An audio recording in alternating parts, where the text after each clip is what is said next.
పూర్తి సాగు ఎప్పుడు వెళ్ళారు మీరు? 1988లో, మ్మ్. 98లో 98లో 98లో పూర్తి కాలం పోయినా. పూర్తి కాలం ఎక్కడెక్కడ తిరిగారు? అప్పుడు నేను పోయితే అట్ట మళ్ళీ పూర్తి కాలం వచ్చిన తర్వాతనే ఆ, నాకు మల్లాపూర్ మండల గ్రామాలు మళ్ళీ మొత్తం సివిల్గా తిరిగేటి ఇచ్చారు. మళ్ళీ పిఆర్గా మ్మ్. మళ్ళీ దళంలా ఉండు కాదు, మళ్ళీ సింగిల్గానే తిరగాల. మ్మ్. మళ్ళప్పుడు ఈ గ్రామాలన్నీ ఇచ్చారు. సింగిల్ గా తిరుగుతున్నప్పుడు ఇబ్బందులు రాదమ్మా నీకు? వస్తాయి కదా, భోజనం దొరకదు, షెల్టర్ ఉండదు. అవన్నీ వస్తాయి. మ్మ్. ఇట్లా పొద్దు కట్టప్పుడు ఇంట్లోకి రావాలి, పొద్దు అందాక కంపెనీలలో పోవాలి. ఊర్లోకి వచ్చిన వెంటనే పోలీసు వాళ్ళు రావాలి, పోలీసు వాళ్ళ మధ్య నుంచి తప్పించుకొని పోవాలి, ఊరంతా పోలీసు వాళ్ళు చుట్టుముట్టాలి. ఈ ఊర్లో కూడా ఇట్లా చాలా కంపెనీలకు రావడం, పోలీసు వాళ్ళు రావడం ఇవన్నీ జరుగుతుండే. ఇది ఒకటి చెప్పండి, ఎలా తప్పించుకుంటారు మీరు? నేను అంటే ఒక్కరే ఉంటారు మీరు, అవును ఆయుధం ఉండదు. ఉంటుంది, ఉండుడే తప్పంచి ఉండుడే. మల్లాపూర్లో ఊరికి వచ్చిన, ఊళ్ళకి వచ్చేటకల్లా మాలగొట్టకు ఇట్లా ఎన్ని గంటలకు అది? ఈ టైమే, ఇంకా కొంత ముందు అనుకో వచ్చిందని చెప్పాను. వల్ల ఇంత మొత్తం మాలగొట్ట కాదు ఇక మల్లాపురం చుట్టూ మన వాలుగొండ దమరస్పల్లి అడివంతా పోలీసు వాళ్ళే. నేను మల్లాపురం వచ్చిన బట్టి ఇక కొంతమంది మాకు మంచిగా ఉండి ఏం చేసిండ్రు, ఆయనతో సర్ది ఎత్తిండ్రు, చేతికి కురిపించిండ్రు. సర్ది నెత్తి మీద పెట్టుకున్నా, సర్ది గుల్ల చేతిలో కురిపి పట్టుకున్నా, అల్లంలోకి వెళ్ళి బయటపడి ఏమి కాలేదు. తపాంచ ఎప్పుడు కాల్చడం ప్రారంభించారు మీరు? నేను అంటే పార్టీలకు పోయిన తర్వాత నేను నేర్పించారా? నేర్పించాను. ఎవరి మీద కాల్చారా? కాల్చుడు అంటే ఏమి లేదు, ఫైరింగ్లలో ఫైరింగ్ చేస్తాం కానీ వట్టి ఎందుకు కాల్చుతాం. కానీ తుపాకులు కాల్చడం అని అంటే గది ఎయిర్ గన్ బట్టే ఫైరింగ్ నేర్చుకుంటాం కదా. తుపాకి బట్టి డ్రిల్ అంటే డ్రిల్ అంటే నాకు అర్థం కాదు కానీ ఎయిర్ గన్ లేచిన తర్వాత వ్యాయామం చేయడం అవన్నీ ఉంటాయి. అవన్నీ ఉంటాయి. నేను పియర్గా కొన్ని రోజులు పనిచేసిన తర్వాత బగ్గా ఫుల్గా నిర్బంధం పెరిగింది. మళ్ళా పెరిగినాక ఇక అప్పుడు పూర్తిగా అలా దళంలో ఉండి ఇక్కడ మళ్ళీ మహిళా టీం కమాండర్గా చేసిండ్రు నన్ను. మళ్ళీ నాకు ఇదో 3 మనుషులను ఇచ్చిండ్రు. మళ్ళీ ఇక్కడ పార్టీలో ఉన్నప్పుడు మీరేమో యాక్షన్ చేశారా? మీరేమైనా యాక్షన్ చేశారా? మల్లాపూర్లోనే చేసిన. ఏం చేశారు? అది టెలిఫోన్ ఎక్స్చేంజ్ అది పేల్చడం. ఎవరెవరు మీరు? మేము ఇంకా కొంతమంది యూత్ మల్లాపూర్ది కానీ భూతిపురం కానీ భూతిపురం కాడ కానీ ఇట్లాంటి. మీరు చాలా ఎన్కౌంటర్ తప్పించుకున్నారు కదా, చెప్పండి ఒక ఎన్కౌంటర్ గురించి, మీకు బాగా గుర్తుండిపోయిన ఎన్కౌంటర్. బాగా గుర్తుండిపోయిన ఎన్కౌంటర్ అంటే నేరల్లది పెద్ద ఎన్కౌంటర్. నేరల్లే ఎంతమంది చనిపోయారు అందులో? 4 చనిపోయారు. ఏం జరిగిందమ్మా రోజు? ఎవరెవరు ఉన్నారు అక్కడ? అక్కడ ఎంతమంది ఉన్నామంటే సాగర్ అన్నట్టు ఆయన ఉండే, పద్మక్క, ఆ రోజు ఎంతమంది ఉన్నాం, 5-6 ఉన్నాం. ఎంతమంది? ఎక్కడ జరిగింది? నేరల్లనే. ఎన్ని గంటలకి? 8 అయిందచ్చు, 8-8:30 అయిందో 9 అయిందో ఉదయం. మేము పొద్దుకే ఊరలను పిలిపించుకున్నాం, మాట్లాడినాం. మా దగ్గరికి ఒక జర్నలిస్ట్ వచ్చేది ఉండే ఆ రోజు జర్నలిస్ట్ వచ్చేది ఉంటే నేనే అక్కడికి పోయినా. బడికాడికి వస్తాడని అంటే నేను అక్కడికి పోయినా. చాలాసేపు ఉన్నా, 1 గంట సేపు అంటే పొద్దుకి 6 గంటలకు ఆయన వస్తాడని అంటే 6-7 గంటల దాకా అక్కడ ఉండి వెళ్ళొచ్చిన. వచ్చాడు ఆయన జర్నలిస్ట్? రాలే. ఆయన పేరు శంకర్ అని జర్నలిస్ట్ ఉండే. అయితే ఆయన రాలేడు. 6 నుంచి 7 దాకా ఉన్నా ఊరు లోపల, రాలేడు. పొద్దుకి ఊరలను పిలిపించుకున్నాం, మాట్లాడినాం. మాట్లాడి తెల్లవారుజామున పొద్దుకి అన్నం వండిపించుకున్నాం. అందరం పొద్దుగాల గుట్టెక్కినాం, నీళ్ళు తీసుకొని తిన్నాం. పొద్దున్నే తిని పడుకున్నాం. సెంట్రీ డ్యూటీ నాదే ఉండే. నేనే సెంట్రీ చేసిన.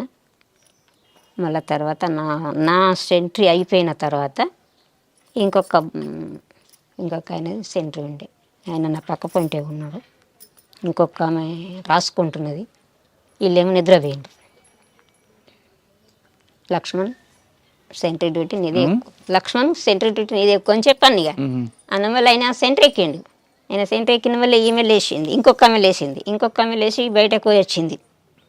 బయటకు పోయి వచ్చి ఆమె ఏదో టాబ్లెట్ వేసుకున్నది. వేసుకొని అక్క నువ్వురా బయట పదార్థం రానంటే ఇట్లా బయటకు పోయినా వచ్చినాం.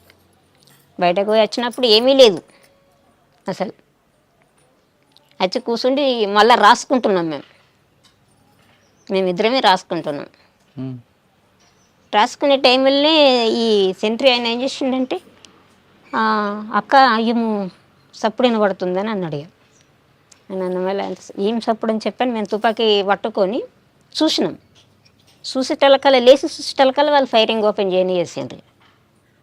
మేము ఓపెన్ చేసినాం. కానీ వీళ్ళు వాళ్ళు పడుకున్నట్టుగానే దగ్గర దాకా అంటే వాళ్ళు మొత్తం ట్రావెలింగ్లో వచ్చిండ్రు అనుకో. మాకు వాళ్ళ తలలు ఏర్పడినాయి కానీ కూర్చొని ఎట్లా అంగి ఉండి ఇట్లా వచ్చినట్టుగా లేదు. దగ్గర దాకా వచ్చేదాకా ఏర్పడలేదు. అంతకంటే ముందే ఒక ఆయన అక్క వచ్చిండు. అక్క వచ్చిన ఆయన తోటి మాట్లాడినాం, పంపించినాం. ఆయన వేయిండు. పోలీసు వాళ్ళు వచ్చిండ్రు. వీళ్ళు మంచి నిద్రలో అయిపోయినరు వీళ్ళు. మేమేమో తెలతోటి ఉన్నాం.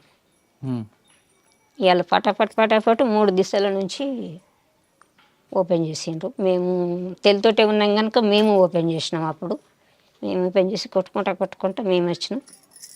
ఇక మేము బయటకు వెళ్ళిపోయినాం. ఇక లోపల వాళ్ళు పండుకున్నట్టుగానే చనిపోయినారు. అయ్యో అట్లా అన్నట్టు. బాధ అనిపించలేదా మీకు? అనిపించదా? బాధపడ్డారా? అనిపించుడేనే. మరి ఎక్కడ కలుసుకున్నారు మీ అందరూ? మరి ఎన్కౌంటర్ అయినప్పుడు పలాని ప్లేస్లో కలుసుకోవాలనేది ఉంటుంది. ఏపీటీ ఉంటుంది. ఇక వాళ్ళిద్దరు ఒక కై అయినరు. మళ్ళీ నేను ఒకదాన్ని ఒక కై అయినా. నేను ఒంటరిగా అయిపోయినా. వాళ్ళు ఇద్దరు ఒక కై అయిపోయినరు. పొద్దున్న దాకా చుట్టూ పోలీసు వాళ్ళు. ఇక నేరల్లో చుట్టూ పోలీసు వాళ్ళు. ఇక ఎక్కడ కూడా మనం గుట్ట దిగ రాకుంటున్నది పోలీసు వాళ్ళు. ఆ టైంలో ఇక పొద్దున్న దాకా ఈ టైం నుంచి మొదలు పెడితే పొద్దుగుకేదాకా పోలీసు వాళ్ళే ఉన్నారు. గుట్ట దిగరాలేదు, కిందికి రాలేదు. ఎక్కడున్నారు? గుట్ట మీద ఉన్నారు. గుట్ట మీద ఉన్నాను. మరి పోలీసు చూడలేదు గుట్ట మీద? లేదు. అంటే ఇంకో దాని మీదకైనా ఉన్నాం కానీ ఇక మొత్తం నేరల్ల అడవి పెద్దదే కదా. ఇక ఎటు పక్క పోయి దిగి చూద్దామన్నా కానీ పోలీసు వాళ్ళే ఉన్నారు. ఇక మొత్తం రౌండ్ ఉన్నారు. ఇక ఎటు దిగరాలేదు. పూర్తిగా పొద్దు గూకేదాకా దిగలే. ఇక ఆ రోజు నీళ్లు లేవు, ఏమీ లేవు. ఇక మళ్ళీ పైరింగులకి వెళ్తే పైరింగులో దూపు అవుతుంది కూడా, నోరైపోతుంది కూడా. కానీ ఆ రోజు అయితే ఎట్లంటే ఈ కాళ్ళ మధ్యలో నుంచి, ఏళ్ళ మధ్యలో నుంచి, చెవుల మధ్యలో నుంచి ఇట్లా వెళ్ళిపోయినాయి కానీ మనకెందుకు అది పూర్తిగా రాకలేవు అనుకో. ఇక కొంచెం ముక్కలు దాకినాయి ఇట్లా కాళ్ళకు. ఎలా పరిగెట్టావు మా గుట్టల్లోంచి? ఎలా పరిగెత్తావనంటే అప్పుడు ఏమనిపించేది, అప్పుడు ఏది అనిపించేది. పైరింగులో ఉండడం ఏమనిపించేది, పైరింగులకి వెళ్ళడం ఏమనిపించేది. అప్పుడు ఏమనిపించేది. పరిగెత్తుడు అంటే చాలా పరిగెత్తుతాము, కొట్టుతాము, వెళ్తాం కదా. ఎట్లా మనకు అది శిక్షణ ఉంటుంది కనుక మనం ఫస్ట్ దెబ్బ కొట్టి తర్వాత వెళ్ళాలి. మనం ఎంత ఉరికితే వాళ్ళు మన ఎంబడవాడు ఉరికి రారు, ఉరికేస్తారు కదా. ముందు ఫైర్ చేసి కాసేపు ముందుకు కాసేపు ముందుకు అట్లా అన్నట్టు. ఇక కొంచెం మనుషులు వాళ్ళు కాంట్రాక్ట్ ఫైరింగ్ ఆఫ్ చేసి ఉండడమే. ఇక సాధారణంగా సెంట్రీ అంటే ఏం చేస్తారు మీరు? సెంట్రీ అంటే ప్రొద్దున 2 గంటలు నిలబడి ఉండాలి. ఇక మొత్తం అంటే చుట్టూ చూడాలా? చుట్టూ చూడాలి, చుట్టూ చూడాలి. ఆ సెంట్రీ వేయడం కూడా నేర్పుతారు మన కళ్ళను ఎట్లా దింపాలా, కిందికి ఎట్లా దింపాలా, మీదకి ఎట్లా దింపాలనేది అది కూడా ట్రైనింగ్ ఇస్తారు. చెప్తారు కండ్లని ఇట్లా ఇట్లా ఉండాలి. ఇక ఇట్లా మొత్తం ఇక కండ్లు దింపుడు కూడా ఉంటుంది అందులో ట్రైనింగ్ లో. మన కంటి చూపు కూడా అట్లా ఉండాలి అనేది చెప్తారు. అంటే కళ్ళే చెప్పాలి, కళ్ళే చెప్పాలి. కళ్ళు మొత్తం ఇక కిందికి మీదికి వెళ్ళి ఇట్లా తిరగాలి రౌండ్ అట్లా. ఇవి ఎవరైనా మనకి శత్రువు కనబడ్డారు అప్పుడు ఎలా చెప్పాలి వాళ్ళకి? మళ్ళీ ఇక్కడ 2 ఉంటారు కదా, శత్రువు వచ్చిండ్రంటే మన పొంటి ఇంక 2 ఉంటారు, లేకపోతే 1 ఉంటారు. అట్లా అన్నట్టు వాళ్ళకి సైకిల్ చెప్పాలా, మాటతో చెప్పుకోవచ్చు. మాటతో చెప్పుకోవచ్చు. పైన ఉంటారు మీరు? పైన ఉంటారా? కొద్దిగా దూరం ఉంటారు. ఇక బలం కొంచెం దూరం. సార్ నేరేలు ఎన్కౌంటర్ ఒకటి తప్పించుకున్నాం, ఇంకొక 2 తప్పించుకున్నారు కదా మీరు? ఇంకో 2 ఇంకోటి ఏంటి? పైడు మడుగానే ఉంటది అక్కడ ఎన్కౌంటర్ లో. అక్కడ ఎలా? ఇందాక జరిగిన ఎన్కౌంటర్ లో ఎవరు సమాచారం ఇచ్చారు పోలీసులు మీరు అక్కడ ఉన్నారని? అది సమాచారం ఎవరు ఇచ్చిండ్రు అనేది కూడా నాకు తెలియదు. తర్వాత ఏంటంటే ఈ జర్నలిస్ట్ అయినట్టయిననే పోలీసు వాళ్ళు మళ్ళీ జాడకు లేకుండా పంపించారు. ఆయన పత్రిక లేకుండా హైదరాబాద్ పంపించేసి అడ్రస్ లేకుండా. ఆయన ద్వారా వచ్చింది సమాచారం. అని అనుకున్నాం మళ్ళీ ఏంటంటే ఆయన జర్నలిస్ట్ మళ్ళీ ఊర్లో ఉండాలి కదా జగిత్యాల, ఆయన లేడు అక్కడిగా, అక్కడ కాదు హైదరాబాద్లో లేడు ఇక, ఎక్కడున్నది అనేది పత్తనే దొరకలేదు. మళ్ళీ నేను ఇంటికి వచ్చిన తర్వాత కూడా అడిగారు పోలీసు వాళ్ళు, మీకు శంకర్ మీద మీకు డౌట్ ఉంది కదా అని అడిగాను. ఎవరు అడిగారు? ఇక్కడ డిఎస్పీ అడిగాను. 4 వైపుల నుంచి చుట్టుముట్టినావు, నువ్వు అందులోకి వెళ్ళి ఎట్లా వచ్చినావు ఇంకా తను అడిగాను. ఇంకో ఎన్కౌంటర్ చెప్పమ్మా. ఇక పైడిమడుగుది దాంట్లో 3 చనిపోయినారు. పైడిమడుగులు ఈ గంగుల వెంకటస్వామి, రమేష్ కమాండర్ అంటే చూడు ఆయన భార్య. మీరు ఉన్నారు అక్కడ? అక్కడ మేము. అది ఎలా జరిగింది? అది మా దళంలో ఉన్న సభ్యుడిని ఇంటికి అంటే మాకు పరిచయం ఉన్న వాళ్ళ దగ్గరికి భోజనం చెప్పి రమ్మని తోలేసినాం. తోలేస్తే ఆయన ఏం చేసిండంటే ఆయన అంతకంటే ముందే పోలీసు వాళ్ళకి మారిపోయిండు. పోలీసులతో మారిపోయింది ఆయన. ఆ మారిపోయిన సంగతులు మాకు తెలియదు. ఆయనను పంపించినాం. ఆయనను పంపిస్తే ఆయన ఏం చేసిండంటే ఆ భోజనం కడుకు పోవాల డైరెక్ట్గా బస్ ఎక్కి కొరట్ల వేయండు. అప్పుడు ఫోన్లు గిండు లేవు కదా, డైరెక్ట్గా ఆయన పోలీసుల దగ్గరికి వేయనని చెప్పిండు నాకు కూడా. ఆయన అట్లా వేయండి పోయి వచ్చిండు. ఆయన వచ్చితేనే పోలీసు వాళ్ళు వచ్చిండ్రు. ఇంకప్పటికి అన్నం రాలేదు, ఈయన వచ్చిండు. అప్పటికి ఎప్పుడంటే ప్రొద్దున పోయిన మనిషి 2-3 గంటలకు వచ్చిండు. ఆయన పోయిన మనిషి 2-3 గంటలకు వచ్చేకల్లా ఈయన ఇప్పటిదాకా రాలేడు. ఎందుకు మాకు డౌట్ వచ్చింది. డౌట్ వచ్చి మరి చదువుకుందామని చెప్పని చదువుకుంటున్నాం, ఇక్కడికి వెళ్ళిపోదామని చదువుకుంటున్నాం, కలసి పోలీసు వాళ్ళు ఫైరింగ్ రెడీ చేసిండ్రు. అది అన్ని పొలాలు, పసుపు తోటలు. అయితే ఇంట్లో కూడా ఏమైందంటే పండుకున్నారు. ఒక ఆయన పండుకున్నాడు. ఈమె మాతో వచ్చింది ఫైరింగ్లు, వెంకటస్వామి భార్య. మేము ఇట్లా బయటకు వెళ్ళినాం కానీ ఆమెకు మాకు ఆమె అక్కడుండి ఫైరింగ్ చేసింది, నేను ఇక్కడుండి ఫైరింగ్ చేసిన. నాకు ఇటుకి పసుపు తోట ఉన్నది, నేను తోటలోకి వెళ్ళిన, నాకు దాకలేదు దెబ్బ, ఆమెకు దాకింది.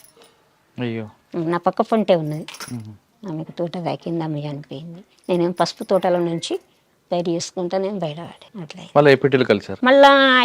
మళ్ళీ మేమందరం కలిసినాం. ఈ ఊర్లోకి తోలేసిన ఆయననే మాకు కాంటాక్ట్ కాడికి ఆయనను పంపించినాం. మళ్ళీ మాకు చింతకుంటలో కాంటాక్ట్ ఉండే. ఆయన నాకు ఏం చెప్పిందంటే ఈ టీంకు లీడర్గా నేనే ఉన్నా అప్పుడు. ఆమె చనిపోయిన ఆమెనేమో కతలాపూర్ ఏరియాకి ఆమె ఉండే, ఆమె కమాండర్గా ఆమె ఉండే. ఇక్కడి టీంకేమో నేను ఉంటిని, ఆమె చనిపోయి. అయితే మళ్ళీ అక్కడికి ఈ ఎప్పుడైతే అన్నం కోసం పంపించినామో ఆయనని అక్కడికి పంపించిన. మళ్ళా పంపించి మరి ఆ రూట్ చెప్పిన ఇంటర్నెట్ ఇట్లా మధ్యాహ్నం నుంచి ఇట్లా పెద్దగుండు కాడికెళ్ళి ఒక తొవ్వ ఉంటుంది, ఆ తొవ్వ నుంచి ఇట్లా వెళ్ళు అని చెప్పని రూట్ అడ్రస్ అంతా చెప్పి తోలేసిన. ఆయన అటు పోలే చక్కగా మెట్టిపల్లి పోయి మళ్ళా ఆయన మెట్టిపల్లి కాడ బస్ ఎక్కి బండి ఎక్కి మళ్ళీ అక్కడికి పోయి అక్కడ మళ్ళీ హరిదళం అని ఉండి మళ్ళీ ఆయన మేము కలిసినాం. ఇక ఇంకొక ఎన్కౌంటర్లో ఇంకొక ఎన్కౌంటర్ ఇక అది మధ్యమల్లి ఎన్కౌంటర్. ఇది పెద్ద మడుగు, అది మధ్య మడుగు, ఇది పైడిమడుగు కోరట్ల మండలంలో పైడిమడుగు. ఇక్కడ అక్కడ మధ్య మడుగు ఎక్కడ? అటుకి మధ్యమల్లు అది రాజన్న సిరిసిల్ల. అక్కడ ఎలా జరిగింది? 70 మంది ఉంటాము అప్పుడు. పెద్ద కాన్ఫరెన్స్ అది, పై కమిటీ వాళ్ళు ఉన్నారు, స్టేట్ లెవెల్లో అందరూ ఉన్నారు అప్పుడు. బాగా పెద్దది అది పెద్దదైతే పొద్దుకి పండుకున్నాం. ఆ రోజు అంత ఉన్నాము. ఒకరోజు జెండా ఆవిష్కరణ చేసినాము, జెండా ఎగిరేసినాం, అక్కడ స్తూపం కట్టినాం, జెండా కట్టినాం, అన్నీ మంచిగానే చేసినాం. అక్కడ అప్పుడే నన్ను ప్రమోట్ చేసిండ్రు అందులో. ప్రమోట్ చేసి ఎల్జిఎస్ కమాండర్గా ప్రమోట్ చేసిండ్రు. నన్ను పైలట్ టీంలో పెట్టిండ్రు. ఆ పెట్రోలింగ్ ఓవుడు మబ్బుల మొదటి బ్యాచ్ పెట్రోలింగ్ ఓవడానికి ఆయన భాస్కర్ అనేట ఆయన జిల్లా కమిటీ మెంబరే. ఆయన ఆ రోజు ఈయన కూడా ఉండొచ్చు కానీ నాకు అంత ఐడియా లేదు, ఈ మల్లేసు కూడా ఉండొచ్చు కానీ ఒక 4-5 పోయినాం. మేము బయటకు వెళ్ళి పెట్రోలింగ్ చూసి వచ్చేటకల్లా మధ్యలో ఫైరింగ్. ఎంతమంది? ఒక ఆమె రజిత అనేట ఆమె చనిపోయింది. ఇంకొక ఆమె కొత్తగా వచ్చింది, అప్పుడే 12 రోజులు గడిచింది ఆమె వచ్చి. ఉమ్. ఆమె ఒక్క ఆమె చనిపోయింది. ఒక ఆయన స్టేట్ లెవెల్ పసల రామారెడ్డి అనేట ఎవరు ఇచ్చారు ఇన్ఫర్మేషన్? అది ఎవరిచ్చిండ్రు అన్నది అదేం తెలియలేదు.